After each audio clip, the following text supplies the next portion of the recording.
nggak sih kalau kita dapat uang dari konten digital itu kira-kira ada pajaknya nggak ya?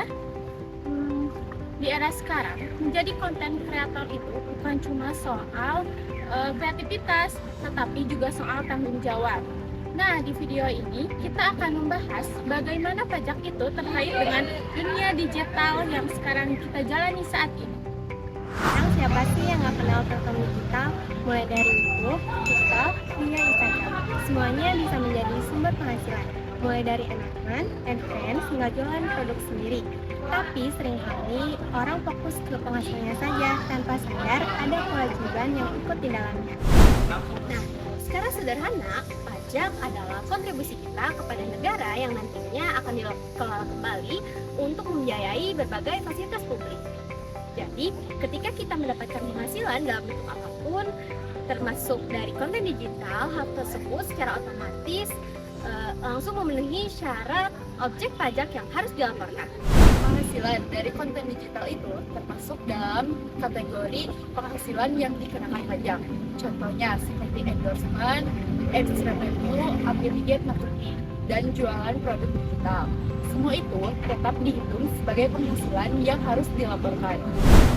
Mungkin ada yang berpikir, kenapa sih harus bayar pajak?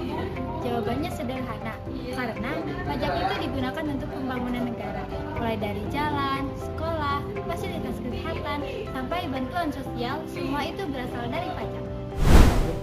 Sayangnya, kesadaran pajak di kalangan konten kreator masih cukup rendah.